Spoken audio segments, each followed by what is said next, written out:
Flying Sikh Padmashri Milkha Singh का निधन हो गया। बीती रात करीब 11:30 बजे उन्होंने पीजीआई चंडीगढ़ में आखिरी सांस ली। वो कोरोना से संक्रमित थे और 1 महीने से उनका इलाज चल रहा था। आज शाम 5 बजे चंडीगढ़ में उनका अंतिम संस्कार किया जाएगा। दोपहर 3 बजे उनके पार्थिव शरीर को दर्शन के लिए रखा जाएगा। 91 साल के मिल्खा सिंह के निधन पर राष्ट्रपति और प्रधानमंत्री ने भी श्रद्धांजलि दी है। नम आंखों के साथ हर कोई आज इस लेजेंड को याद कर रहा है। तमाम वो बातें, वो किस्से आज हर कोई अपने अपने तरीके से याद कर रहा है। फ्लाइंग सिख मिल्खा सिंह, चंडीगढ़ में आज शाम 5 बजे अंतिम संस्कार होगा। राष्ट्रपति ने श्रद्धांजलि में लिखा, मिल्खा सिंह के निधन से मेरा दिल दुख से भर गया। उनके संघर्ष की कहानी और चरित्र की ताकत पीढ़ियों को प्रेरित करती रहेगी। उनके परिवार के सदस्यों और अनगिनत प्रशंसकों के प्रति मेरी गहरी संवेदना।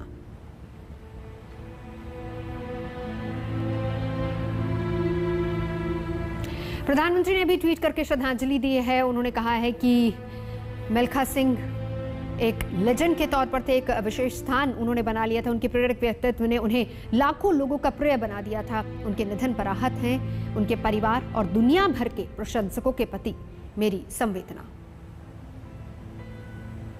अमिताभ बच्चन ने भी ट्वीट किया है। उन्होंने लिखा, मिल्खा सिंह गुजर गए, भारत का गर्व, एक महान एथलीट, एक महान इंसान, उनके लिए प्रार्थना। थम गई फ्लाइंग सिख की उड़ान। आज हर कोई नम आंखों से उनको याद कर रहा है। अपने अपने तरीके से तमाम उपलब्धियों का जिक्र भी हो रहा है। 125 करोड़ की आबादी चाह रहे थे कि एक और फ्लाइंग सिख हिंदुस्तान में पैदा हो, लेकिन इच्छा रह गई।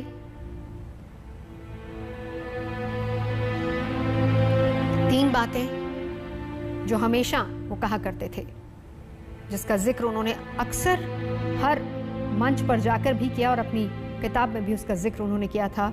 लिखा था कि लोग भूलने लगे थे, लेकिन ये फिल्म जिसका दृश्य साथ ही साथ हम आपको दिखा भी रहे हैं, जी, भाग मिल्खा भाग, उसने फिर से जिंदा कर दिया।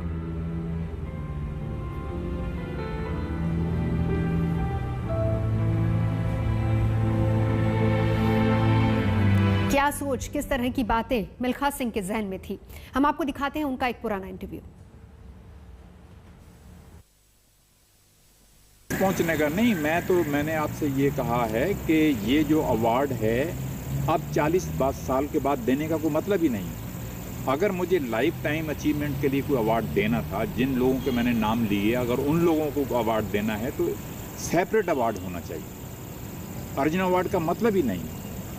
अब 3, 4, 5, 7 आदमी इस लिस्ट के अंदर ऐसे हैं जिनको लाइफ टाइम के लिए अवार्ड, क्या किया उन्होंने, क्या काम किया उन्होंने, जिनको लाइफ टाइम के लिए अचीवमेंट अवार्ड दिया जा रहा है। अब मैं नाम तो नहीं लेना चाहता, उनके लिस्ट के अंदर नाम है, सबको मालूम है। ये तो गलत बात है ना कि आप जो ध्यानचंद ने किया हो उसके साथ आज जिसने कुछ भी नहीं किया हो आप उसके साथ उसको खड़ा कर दो, तो क्या ये अच्छा लगेगा? हिंदुस्तान की जनता क्या समझेगी कि एक आदमी जो आसमान को छू के आता है उसको आप अर्जुन अवार्ड देते हैं और एक आदमी कुछ भी नहीं किया उसको भी आप अर्जुन अवार्ड देते हैं? ये चीज़ें तो ठीक नहीं है। तो गवर्नमेंट को इसके बारे में सोचना पड़ेगा।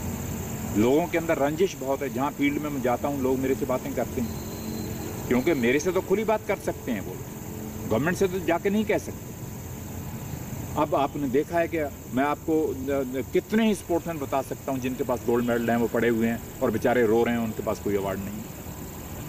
तो राजनीति चल रही है अवार्ड, तो ये तो है, गलत बात है। इसीलिए मैं कहता हूँ कि रूल्स इस तरह के बनने चाहिए, कोई प्रेशर डाल ही ना सके इस अवार्ड। एक इंटरव्यू है, मलाल था मिल्खा सिंह को क्योंकि किस कदर सुना जाता है अवार्ड्स के लिए। विक्रांत भी मेरे साथ इस वक्त मौजूद है। विक्रांत, ये सारी ऐसी बातें, क्योंकि अंदर तलखियां भी थी। आपने जिस बात का जिक्र किया, क्रिकेट बहुत पॉपुलर है, लेकिन अगर हम एथलीट्स की बात करें, उनका खुद का ये मानना था, उन्होंने एक इंटरव्यू में ये भी कहा था कि वो नहीं चाहते थे कि उनका बेटा भी एथलीट बने या फिर खेलों में आए। वो चाहते थे कि कोई प्रोफेशनल डिग्री ले और फिर आगे अपना करियर बनाए। देखिए, फौज से थे ना, फौज से थे, वो डिसिप्लिन था, और वो डिसिप्लिन था जो 91 साल की उम्र में भी आप जरूरी नहीं है कि आप टॉप लेवल एथलीट थे अपने जमाने में या स्पोर्ट्समैन थे तो आप 91 साल की उम्र में भागने जा रहे हैं, आप गोल्फ खेलने जा रहे हैं। डिसिप्लिन कहीं ना कहीं जिंदगी में था। तलकियां जैसे मैंने कही वो उनमें थी और उनकी वाइफ में भी थी, दोनों में थी ये तलकी समहाउ। उनको ये बाद में लगता था, मतलब बाद में इन द सेंस आज से मैं 25-30 साल पहले की बात कर रहा हूं, उनको लगता था कि सिस्टम ने ना उनको छोड़ दिया। उनको ये लगता था, उनके मन में आता था कि यार मुझे सिस्टम ने बाद में सपोर्ट नहीं किया, शायद मुझे वो प्यार नहीं मिला सिस्टम से जो मिलना चाहिए था। उन्होंने ये कई बार कहा था कि उनको जो ज्यादा प्यार मिला बाद में, उनको जितना प्यार मिला वो लोगों से मिला, सिस्टम से नहीं मिला। और देखिए, मेडल्स के नाम पर ओलंपिक्स में उनके पास कोई मेडल नहीं है, लेकिन उस जमाने में अगर आप चौथे नंबर पर आए थे ओलंपिक्स में, तो आपने आने वाली जो नस्ल थी उसको तैयार किया। आप ट्रैक एंड फील्ड में भारत का नाम जो है, आने वाले ऐसे एथलीट्स थे जिन्होंने एशियन लेवल पर कॉमनवेल्थ गेम्स में मेडल्स जीते हैं, लेकिन वो शुरुआत मिल्खा सिंह ने की। विक्रांत, इसी का जिक्र तो अभी विजयन भी यही कर रहे थे कि उनके लिए भले ही अवार्ड नहीं था, लेकिन वो अपने आप में एक बहुत बड़ी अचीवमेंट थी। मेरे साथ सत्येंद्र भी। विक्रांत, मैं लौटती हूँ आपके पास। सत्येंद्र, एक अपडेट हम आपसे भी चाहेंगे, क्या खबर मिल पा रही है? 3 बजे पार्थिव शरीर को अंतिम दर्शन के लिए रखा जाएगा, हालांकि कोरोना प्रोटोकॉल भी है, उसको भी फॉलो करना है। कौन कौन लोग आ सकते हैं? कितनी बड़ी संख्या में वहां पर उनके फैंस, उनके चाहने वाले हैं? देखिए नवजोत, अभी तक कोई भी जानकारी जो है स्पष्ट रूप से नहीं मिल पाई है, लेकिन जो कयास लगाए जा रहे हैं उनके मुताबिक मैं आपको बता दूं कि मिल्खा सिंह के जो चाहने वाले थे, चंडीगढ़ की बात करें, हरियाणा, पंजाब की बात करें, तो कहीं ना कहीं उनके चाहने वालों की एक लंबी लिस्ट है। और इतना ही नहीं, चाहे वो खेल से जुड़े हुए हैं, राजनीति से जुड़े हुए हैं, ऐसे बड़े लोग हैं जो मिल्खा सिंह के कहीं ना कहीं फॉलोवर थे, उनको मानते थे। अगर यहाँ सुबह से ही बात करें, ये मिल्खा सिंह का घर आप देख सकते हैं, यहाँ पर अब कहीं ना कहीं चहलकदमी लगातार बढ़ती जा रही है। हरियाणा के चीफ प्रिंसिपल सेक्रेटरी हैं, वो यहाँ पर आए हैं। चंडीगढ़ पुलिस के जो है, क्योंकि स्टेट ऑनर उनको देना है, तो चंडीगढ़ पुलिस के तमाम अधिकारी, कर्मचारी यहाँ पर पहुंचे हुए हैं और उनके अंतिम दर्शनों के लिए भी तैयारी की जा रही है कि किस तरीके से व्यवस्था बनाए रखनी है। आप देख सकते हैं कि यहाँ पर लगातार चहलकदमी नजर आ रही है। पुलिस के अधिकारी, कर्मचारी, जवान यहाँ पर नजर आ रहे हैं। और 3 बजे का समय, जैसा आपने बताया कि तय हुआ है, 3 बजे अंतिम दर्शनों के लिए उनका शव यहाँ पर इनके घर में रखा जाएगा और उसके बाद यहाँ से उनकी अंतिम यात्रा शुरू होगी सेक्टर 25 के संस्कार घाट पर। वहाँ अंतिम संस्कार इनका किया जाएगा स्टेट ऑनर के साथ। शाम 5 बजे का वक्त रखा गया है, क्योंकि मिल्खा सिंह के बहुत सारे चाहने वाले हैं जो कि दूर दराज रहते हैं, वो लोग यहाँ पर आ सकें, अंतिम दर्शन कर सकें। कोविड प्रोटोकॉल की भी अगर बात करें तो 50 लोग से ज़्यादा इकट्ठे नहीं हो सकते हैं, इसीलिए यहाँ पर चंडीगढ़ पुलिस ने तैनाती की है। ये आप देखिए कि उनके अंतिम दर्शनों के लिए, श्रद्धांजलि देने के लिए फूल आ रहे हैं। इस घर के अंदर तैयारियां की जा रही हैं और इस घर से बहुत सारी यादें जुड़ी हुई हैं, क्योंकि हम भी पिछले तकरीबन 2 दशक से यहाँ पर जुटे हुए हैं, लगातार मिल्खा सिंह के संपर्क में रहे हैं। जब भी कोई स्पोर्ट्स से जुड़ी कोई खबर होती, ओलंपिक में कोई मेडल आता, एशियन गेम्स की बात होती, तो सबसे पहले मिल्खा सिंह के पास हम यहाँ पर आते थे। और अभी भी 90 साल से ज़्यादा उनकी उम्र हो गई थी। उनकी गोल्फ कार्ट यहाँ पर खड़ी हुई है, यहाँ से गोल्फ कार्ट लेकर जाते थे। गोल्फ का जो गोल्फ रेंज और गोल्फ क्लब यहाँ से बिल्कुल पास में ही है। तो उनकी एक जो दिनचर्या थी, वो भी कहीं ना कहीं जो यूथ हैं, यूथ आइकन उनको बोला जाता है, और युवाओं के लिए कहीं ना कहीं वो चुनौती थे कि 90 साल की उम्र में किस तरीके से एक आदमी योगा कर सकता है, रनिंग कर सकता है, एक्सरसाइज कर सकता है। और ये देखिए, चंडीगढ़ पुलिस ने यहाँ पर, जैसा हम बता रहे थे, ये बैरिकेडिंग वगैरह लगाया जाएगा और यहाँ पर तमाम जो है पुलिस की गाड़ियाँ सुबह से ही आ रही हैं, पुलिस के जवान यहाँ पर आ रहे हैं, क्योंकि पूरा एक रूट मैप तैयार किया जाएगा कि किस तरीके से उनके अंतिम दर्शनों के लिए एक व्यवस्था बनी रहे।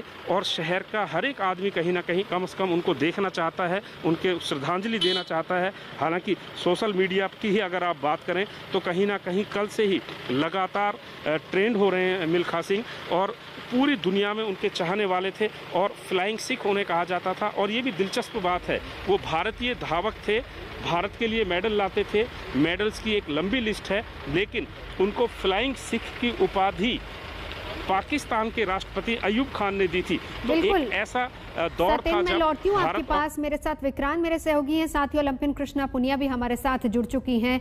किस तरह की यादें कृष्णा जी आपकी जुड़ी हुई हैं उनके साथ? और फिर विक्रांत, मैं चाहूंगी कि अगर आप भी कोई सवाल उनसे करना चाहें तो। कृष्णा जी। नवजोत जी, सबसे पहले मैं मिल्खा सिंह जी को श्रद्धांजलि अर्पित करती हूँ। और मेरा तो जन्म भी नहीं हुआ था जिस समय उन्होंने इतिहास लिखा था, इस देश के नाम पदक जीत के। तिरंगे का मान बढ़ाया था, राष्ट्रगान उन्होंने बजवाया था। और जब हम खेल के क्षेत्र में आए तो हमेशा से मिल्खा सिंह जी का नाम हम सुनते थे कि मिल्खा सिंह जी हैं। उन्होंने कॉमनवेल्थ गेम में, एशियन गेम में मेडल जीता, ओलंपिक में वो 4th रहे। तो बहुत सारी चर्चाएं हम एथलीटों के बीच में रहती थी। और जब 2010 कॉमनवेल्थ गेम हुआ और उनके 1958 के बाद 2010 में जब मैंने गोल्ड मेडल जीता, तो उस समय एक 80 वर्षीय व्यक्ति सीढ़ियों से, मतलब इतनी स्पीड से उतरते हुए एक एथलीट की तरह नीचे उतर के आते हैं और हैंड शेक करते हैं, पीठ थपथपाते हैं और कहते हैं कि बेटा आपने मुझे वो मेडल दे दिया, मैंने मरने से पहले उसे दोबारा देख लिया, मैं आपको बधाई देता हूँ।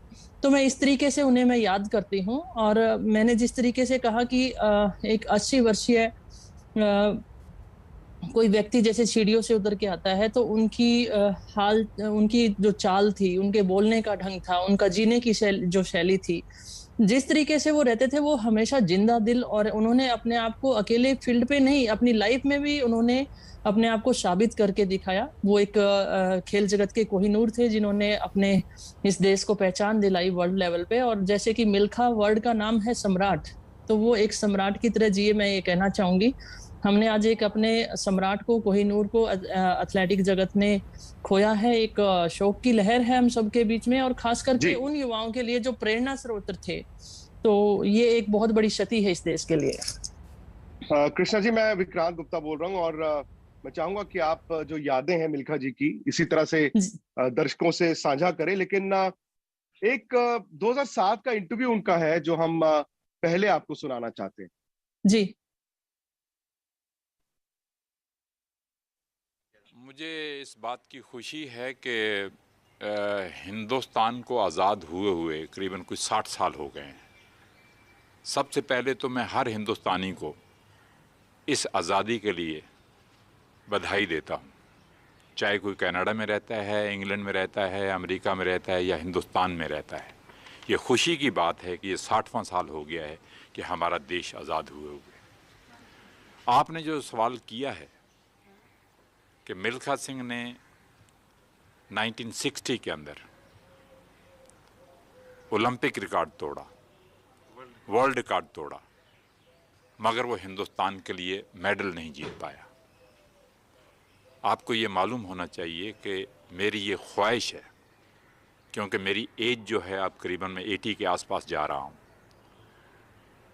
ये दुनिया छोड़ने से पहले मेरी ख्वाहिश है कि कोई ना कोई ऐसा हिंदुस्तानी यहीं से उठना चाहिए, चाहे लड़का हो या लड़की हो, वो आगे बढ़ के जो मेरा सपना था, जो मैं पूरा नहीं कर पाया, उसको पूरा करे, देश के लिए गोल्ड मेडल ले और हमारा तिरंगा झंडा जिसके लिए कि लोगों ने जानें कुर्बान कर दी, वो जाके ओलंपिक खेलों के अंदर लहराए।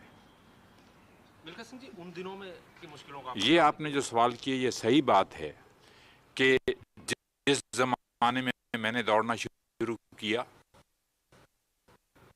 1951 के अंदर, उस ज़माने में ना तो कोचेज़ थे, ना ही स्टेडियम थे और ना ही पैसा था इतना स्पोर्ट्स को बढ़ाने के लिए, और हमें ट्रैक सूट का भी मालूम नहीं था कि ट्रैक सूट चीज़ क्या होती है।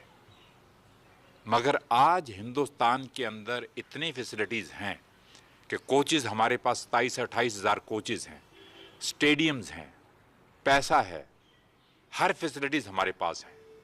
मगर मैं ये महसूस करता हूँ कि सिंसेरिटी नहीं है और हार्ड वर्क नहीं है।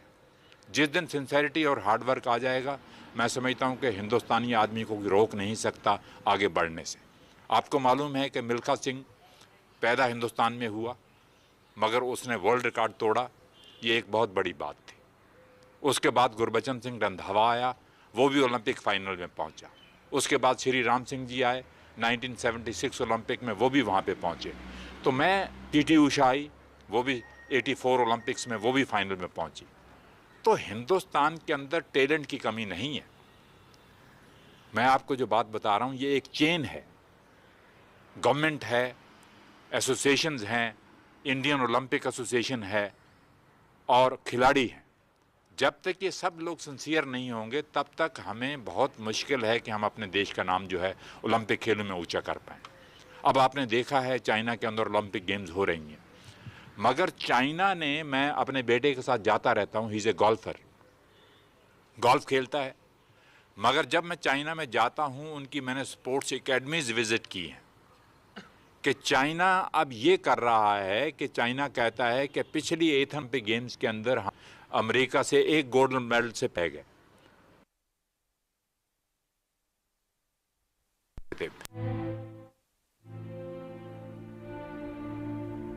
उसको मैंने गोल्फ में, हम नहीं चाहते थे, मेरी बीवी भी नहीं चाहती थी और मैं भी नहीं चाहता था कि हम उसको स्पोर्ट्स के अंदर डालें, क्योंकि हमारे ज़माने में कुछ भी नहीं मिलता था। आज आप एक गोल्ड मेडल जीत के आते हैं तो लाखों करोड़ों रुपए इकट्ठे हो जाते हैं।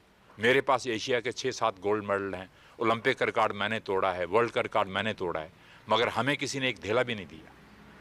तो हम ये चाहते थे कि हम इसको इंजीनियर बनाएं या डॉक्टर बनाएं, इसको गोल्फ में न जाने दें, मगर वो डेस्टिनी थी, उस तरफ चला गया और उस तरफ भी जाके उसने देश का नाम ऊंचा किया। और आज मिल्खा फैमिली जो है पहली फैमिली है हिंदुस्तान के अंदर जिनको 2 पद्मश्री मिले हैं। बाप को मिला था आज से 50 साल पहले और बेटे को आज 50 साल के बाद मिला है, तो ये एक बहुत बड़ी बात है। आखिरी सवाल आपसे है, समझता हूँ कि वो लड़की हमारे देश के लिए मेडल ला सकती थी ओलंपिक खेलों के अंदर, मगर मैं ब्लेम करता हूँ उसके कोच को, नंबियर को, जिसने कि उसको एशियन कंट्रीज़ के अलावा कहीं वर्ल्ड कंपटीशन के अंदर जाने नहीं दिया। अगर आप डरते रहेंगे कि हम वर्ल्ड कंपटीशन में जाएंगे, वहाँ पे जाके मार खा जाएंगे, तो आपकी अचीवमेंट नहीं होगी। मार तो पड़ती है, मार पड़ते हुए जो आदमी आगे बढ़ता है वही आदमी जो है आदमी अब नाम पैदा करता है, देश का नाम पैदा करता है और अपना नाम पैदा करता है। पीटी उषा के अंदर बहुत टैलेंट था, वो देश के लिए मेडल जीत सकती थी, मगर वो नहीं जीत पाई क्योंकि उसके कोच ने उसको आगे नहीं बढ़ने दिया। तो मेरी शुभ